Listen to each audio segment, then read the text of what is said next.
माँ की तरह हमारी माँ को भी हमारी शादी करने की बहुत जल्दी थी। इसलिए हमारे पैदा होने के बाद से ही थोड़ा थोड़ा करके हमारी माँ ने हमारा दहेज बनाना शुरू कर दिया था। लेकिन यह तो सब नसीबों की बातें हैं, कब किसकी शादी हो, जल्दी हो या लेट। मम्मी हमेशा हमें कहती कि अपने अच्छे नसीबों के लिए ऊपर वाले से दुआ किया करो। मेरा नाम सीमा है और हम 2 बहनें हैं। मैं अपनी बहन से 2 साल छोटी हूँ, मगर हम दोनों बहनों की शादी एक साथ ही हुई। मेरे लिए अच्छा रिश्ता आया तो मम्मी पापा ने हाँ कर दी और कहा कि हम दोनों बेटियों की शादी एक साथ करेंगे। क्योंकि हम इतने अमीर नहीं थे, इसलिए मम्मी पापा ने सोचा कि हम दोनों बेटियों की शादी साथ करेंगे ताकि डबल खर्चे से बचा जा सके। फिर ऊपर वाले ने हमारे माँ बाप की दुआएं सुन ली और मेरी दीदी के लिए भी एक रिश्ता आ गया।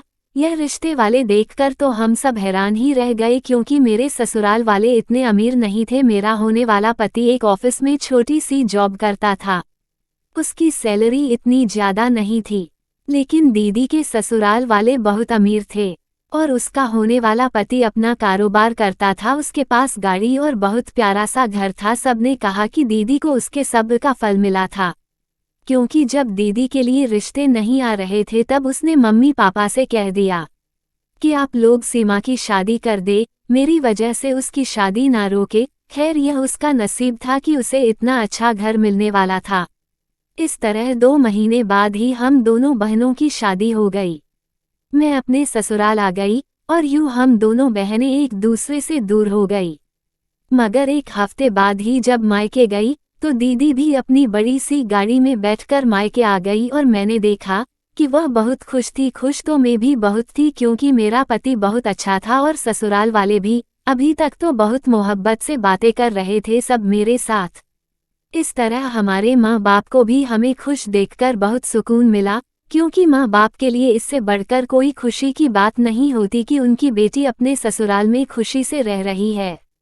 और हम दोनों ने वह पूरा 1 हफ्ता अपने घर वालों के साथ गुजारा। जिस दिन हम दोनों को ससुराल वापस जाना था उस दिन इत्तेफाक से बारिश हो गई। दीदी का पति तो उसे गाड़ी में आकर ले गया, मगर मेरे पति ने कॉल की वह मुझे आज लेने नहीं आएगा, क्योंकि बाहर बहुत बारिश थी और उसके पास बाइक थी। इसलिए वह नहीं चाहता था कि मैं भीग जाऊं, इसलिए वह मुझे लेने के लिए अगले दिन आए और उस दिन बारिश नहीं थी। मैंने सोचा कि काश कि मेरे पति के पास भी गाड़ी होती, लेकिन फिर मैंने ऊपर वाले का धन्यवाद किया, क्योंकि उसने मुझे भी बहुत सी चीजें दी थी। यूं मैं ससुराल आ गई और शादी के वह सुनहरे दिन पर लगाकर उड़ गए और अब जिम्मेदारी वाले दिन आ गए थे। फिर हम दोनों बहनें कभी एक साथ मायके नहीं जा पाए, क्योंकि कभी वह बिजी होती थी और कभी मुझे ससुराल से मायके जाने की इजाज़त नहीं मिलती थी, और हम दोनों फ़ोन पर एक दूसरे से बातें करती रहती थीं और हम दोनों बहनें एक दूसरे का हाल अच्छे से जानते थे। हमारी शादी को 1 महीना हुआ तो मैंने तो सबको खुशखबरी सुना दी, मगर दीदी पीछे रह गई। 1 हफ्ते बाद फिर दीदी भी प्रेग्नेंट हो गई और हम सबने ऊपर वाले का धन्यवाद किया। इस बीच हम दोनों एक दूसरे को अपनी तबीयत के बारे में बताती रहती थी। उस बीच हम दोनों की तबीयत खराब थी, मगर उसका पति पैसे वाला था, इसलिए उसके लिए यह समय ज़्यादा मुश्किल नहीं रहा, क्योंकि वह अपना चेकअप करवाती रही। मगर मैं पैसे की तंगी की वजह से डॉक्टर के पास नहीं जा पाई, मगर उसके बावजूद ऊपर वाले ने मुझ पर बहुत रहम किया और फिर 9 महीने बाद मेरा बेटा पैदा हुआ और अपने बेटे को गोद में लेते ही मैं अपने सारे दर्द भूल गई और फिर हम सब इंतजार करने लगे कि कब दीदी की डिलीवरी होगी, क्योंकि उन दिनों वह भी अस्पताल में थी। खैर 1 हफ्ते बाद ही दीदी ने एक बेटी को जन्म दिया और हम सब बहुत खुश हुए, क्योंकि उसके घर में दौलत की कमी नहीं थी, वहाँ बेटी की परवरिश अच्छी तरीके से हो जाती। गरीब बेचारे के यहाँ बेटी पैदा हो जाए तो उसे दहेज की फिक्र हो जाती है। जब मेरा बेटा 1 महीने का हुआ तो मैं उसके घर उसकी बेटी को देखने चली गई। मैंने देखा कि उसके ससुराल वाले बहुत खुश नजर आ रहे थे। फिर 2 महीने बाद में मायके गई तो दीदी भी वहां आ गई और हमने वह वक्त बहुत एंजॉय किया था।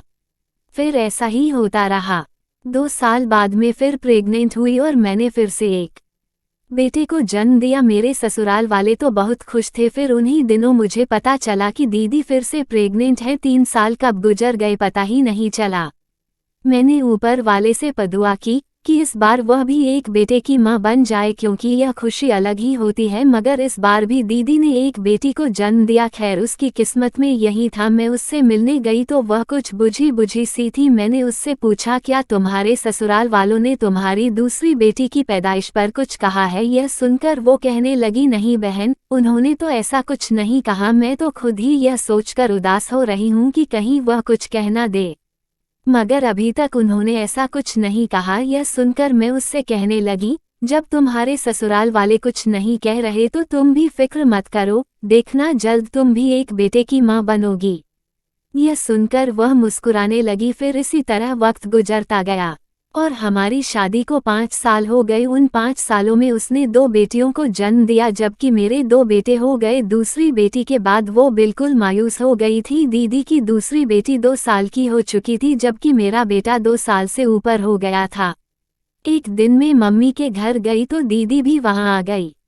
यूं ही बातों बातों में उसने मुझे बताया कि दूसरी बेटी के पैदा होने के बाद उसके पति और ससुराल वालों का रवैया कुछ बदल सा गया था। मैंने देखा कि दीदी भी बुझी बुझी सी थी। मैं उसकी हालत समझ सकती थी, क्योंकि ससुराल वाले कितने ही अमीर और पढ़े लिखे क्यों ना हो, बेटों की चाह जरूर रखते हैं।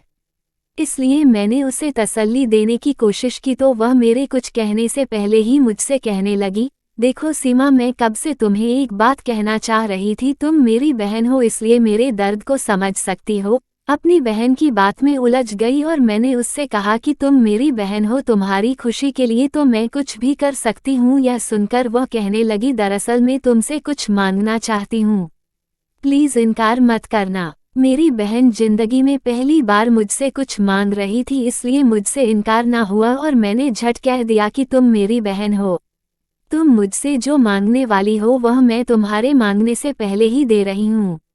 यह सुनकर दीदी कहने लगी, अगर हम दोनों अब की बार फिर प्रेग्नेंट हो गए और अगर तुम्हारा बेटा पैदा हुआ तो वह तुम मुझे दे देना, और अगर मेरी तीसरी बेटी पैदा हुई तो मेरी बेटी तुम ले लेना। यह सुनकर मैं हैरान रह गई, क्योंकि यह इतना आसान काम नहीं था। बेटी हो या बेटा, उसे किसी दूसरे के हवाले करना आसान नहीं होता। मगर मैं जानती थी कि मेरी बहन बहुत मायूस हो चुकी थी और यह सब वह जज्बात में कह रही थी, इसलिए मैंने उससे वादा कर लिया। मगर मैं जानती थी कि यह इतना आसान काम नहीं था। अगर हम एक साथ प्रेग्नेंट ना हुए तो या फिर हो सकता था कि इस बार हम दोनों की डिलीवरी में 1-2 महीने का फर्क हुआ, तो इसलिए मैंने सोचा कि हो सकता था कि उसकी नौबत ही ना आए। इसलिए मैंने अपनी बहन की खुशी की खातिर हाँ कह दी। यह सुनकर मेरी बहन ने कहा कि यह बात तुम राज ही रखना, इसके बदले हर महीने में तुम्हें पैसे भेजती रहूंगी। पैसों का सुनकर मैं भी कुछ लालच में आ गई, क्योंकि मुझे पैसों की जरूरत थी। वैसे भी मेरा बेटा अच्छे घर जा रहा था और यह बात मेरे लिए बहुत खुशी की थी। लेकिन मैंने कहा कि अगर हम अपने ससुराल में रहें तो यह बहुत मुश्किल हो सकता है। तो दीदी ने मुझसे कहा कि हम दोनों 9 महीनों के लिए बाहर घूमने चले जाएंगे, तुम्हारा और तुम्हारी फैमिली का सारा खर्चा मैं खुद उठाऊंगी। मैंने दीदी से कहा, ठीक है, मैं राहुल से बात करूंगी, मैं फिर तुम्हें फ़ोन करके बता दूंगी। मैं अपने ससुराल गई तो मैंने रात को राहुल से कहा कि हमारी शादी को 5 साल हो गए हैं, हम आज तक कहीं भी घूमने नहीं गए। प्लीज़, दीदी भी अपनी फैमिली के साथ घूमने जा रही है, हम भी उनके साथ ही जाएंगे, आप भी चलो ना। राहुल ने थोड़ी देर कुछ सोचने के बाद कहा, मेरे पास इतने पैसे नहीं हैं कि मैं तुमको बाहर घुमाने ले जा सकूं। फिर मैंने राहुल से कहा कि आप इस बात की टेंशन मत लो, मैं तुमको पैसे दूंगी। राहुल ने सीमा से हैरानी से पूछा, तुम्हारे पास पैसे कहाँ से आए? वो मेरे पास कुछ पैसे जमा हैं, वह मैंने तुमसे छुपा रखे थे। राहुल बोला, तो ठीक है, जब तुम इतनी जिद कर रही हो। वैसे कब जाने का प्लान है? जब दीदी जाएगी तो मैं तुम्हें बता दूंगी।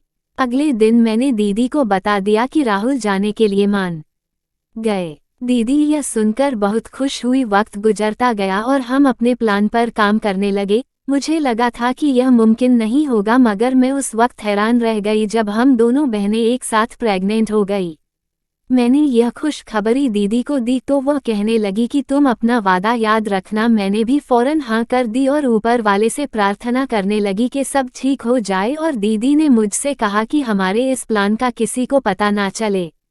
दीदी ने मुझे कुछ पैसे दिए।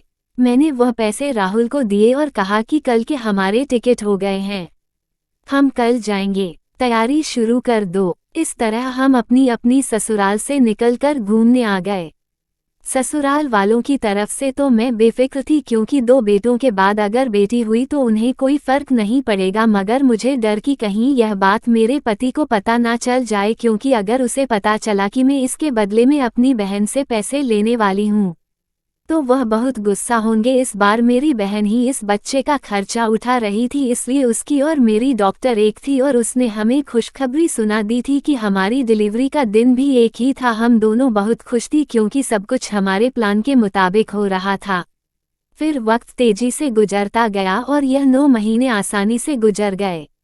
इस बार मेरी खुराक अच्छी थी, इसलिए मेरी सेहत भी अच्छी रही और यह सब कुछ मेरी बहन की बदौलत हो रहा था। हमारी डिलीवरी का वक्त आया तो हम दोनों एक ही क्लिनिक पर पहुंच गए। दरअसल यह क्लिनिक मेरी बहन की दोस्त का था और उसे हमने पहले ही सब बता दिया था। वह हमारे राज में शामिल थी, इसलिए हमने बेफिक्री से बच्चों को एक ही दिन जन्म दिया। मैं होश में आई तो नर्स ने मुझे मेरा बच्चा पकड़ा दिया और जैसे ही मैंने अपने बच्चे के जिस्म से कपड़ा हटाया मेरी रूह कांप गई, क्योंकि यह तो एक बेटी थी और यह देखकर मैं परेशान हो गई। मैंने नर्स से पूछा मेरी बहन कैसी है। यह सुनकर वह कहने लगी कि ऊपर वाले से दुआ करो, उनका केस अभी चल रहा है। यह सुनकर मैं परेशान हो गई क्योंकि हमारा सारा प्लान चौपट हो गया था। मैं सोच रही थी कि अब मैं अपनी बहन को क्या मुंह दिखाऊंगी, क्योंकि उसने इतना खर्चा कर लिया और मेरी भी बेटी पैदा हुई। फिर थोड़ी देर बाद नर्स आई और उसने मुझे बधाई हो, आपकी बहन पर बेटा हुआ है। यह सुनकर मेरा दिल किया कि मैं खुशी से नाचना शुरू कर दूं। आखिरकार ऊपर वाले ने हमारी प्रार्थना सुन ही ली थी और दीदी का अपना बेटा पैदा हो गया। हमने अपने ससुराल में खबर दी और हमने ऊपर वाले से उसी समय माफ़ी मांगी, क्योंकि हम दोनों बहनें एक दूसरे की मोहब्बत में बहुत गलत हरकत करने जा रही थी। हम इंसान बहुत जल्दबाज होते हैं और इसी जल्दबाजी में बाज दफ़ा हम बहुत गलत फैसले कर लेते हैं। इंसान बहुत जल्दी बेसब्र हो जाता है। हम यह भूल जाते हैं जो भगवान बेटी दे सकता है वह बेटा भी दे सकता है। शायद यह दबाव हमारे समाज का भी है। पता चल जाए कि औरत प्रेग्नेंट है, बेटा ही होगा कि रट लगा लेते हैं। शायद हम यह भूल जाते हैं कि ऐसी बातें ऊपर वाले को बिल्कुल भी पसंद नहीं है। आपको ये कहानी कैसी लगी हमें कमेंट करके ज़रूर बताइए, क्योंकि आपके कमेंट्स ही हमें और बेहतर लिखने के लिए प्रेरित करते हैं। अमीना कहानी वर्ल्ड को सब्सक्राइब करना न भूलें।